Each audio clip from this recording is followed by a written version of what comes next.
दोस्तों कल्पना करो, आप एक ऐसी दुनिया में रहते हैं जहां सरकार सिर्फ अमीर या किसी विशेष जाति धर्म के लोगों को नौकरी देती है। बाकी लोग स्कूल, नौकरी और सरकारी योजनाओं से पूरी तरह से वंचित हैं। तो वहाँ पर क्या क्या प्रॉब्लम क्रिएट होगी? वहाँ पर सबसे पहली जो प्रॉब्लम होगी वो सरकारी नौकरी सिर्फ सेलेक्टेड वर्ग के लोगों के लिए ही रह जाएगी। और दूसरी जो प्रॉब्लम क्रिएट होगी वो होगी शिक्षा और जो स्कॉलरशिप है वो अनइक्वल हो जाएगी। और तीसरी जो सबसे बड़ी प्रॉब्लम क्रिएट होगी वो होगी जातिवाद और भेदभाव का बढ़ना। वहाँ पर जातिवाद और भेदभाव पूरी तरह से बढ़ जाएगा। लेकिन अब सोचो, अगर आपको वहाँ का प्रधानमंत्री बना दिया जाए तो इन सब प्रॉब्लम को ख़त्म करने के लिए आप क्या कदम उठाएंगे? सबसे पहले आप कदम उठाएंगे कि सभी को कानून के सामने समान अधिकार दिया जाए।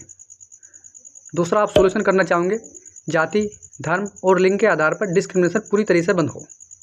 उसके बाद आप चाहोगे कि सरकारी नौकरी जो आप देना चाह रहे हैं उसके लिए सभी को समान अवसर मिल सके। तीसरी, आप करना चाहोगे सॉल्यूशन जो टचेबिलिटी है यानी जो छुआछूत है वो पूरी तरह से जो है एबोलिश हो जाए।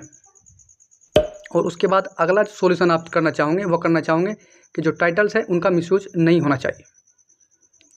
तो ये कुछ आप जो है सॉल्यूशन करना चाहोगे। और इसी प्रकार की प्रॉब्लम को देखते हुए हमारे संविधान में भी कुछ आर्टिकल दिए गए हैं जिन्होंने कि इसी प्रकार के सॉल्यूशन को कम करने की कोशिश की है। जैसे कि आप आर्टिकल 14 देखिए, उसमें कहा गया है कि सभी को कानून के सामने समान जो है अधिकार दिया जाएगा। आर्टिकल 15 उसमें कहा गया है कि जाति, धर्म और लिंग के आधार पर किसी के साथ भी डिस्क्रिमिनेशन नहीं होगा। आर्टिकल 16 उसमें कहा गया है कि सरकारी नौकरी में समान अवसर सभी को मिलना चाहिए। और आर्टिकल 17 में छुआछूत पूरी तरह से निषेध किया गया है। इसके बाद आर्टिकल 18 में कहा गया है कि टाइटल का मिसयूज नहीं होना चाहिए। इससे रिलेटेड आप रियल लाइफ केसेस भी देख लीजिए। जैसे केशवानंद भारती केस आया था, उसमें सुप्रीम कोर्ट ने कहा था कि जो ये मौलिक अधिकार हैं ये बेसिक स्ट्रक्चर हैं और इनकी रक्षा होनी चाहिए, क्योंकि आपने जो ये अधिकार दिए हैं वहाँ के लोगों को वे मूल अधिकार होने चाहिए।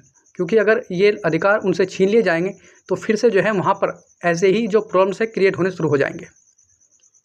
इसके बाद दूसरा जो रियल लाइफ केसेस है वह है रिजर्वेशन पॉलिसीज़ और SC ST एक्ट।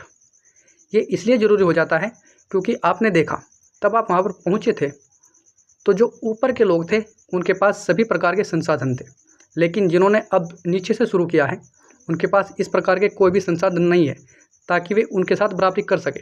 तो उन्हें उन लोगों को आप कुछ विशेष प्रकार की छूट देना चाहेंगे जिससे कि वो जल्द से जल्द उन जो ऊपर जा चुके लोग थे उनके साथ बराबरी कर सके।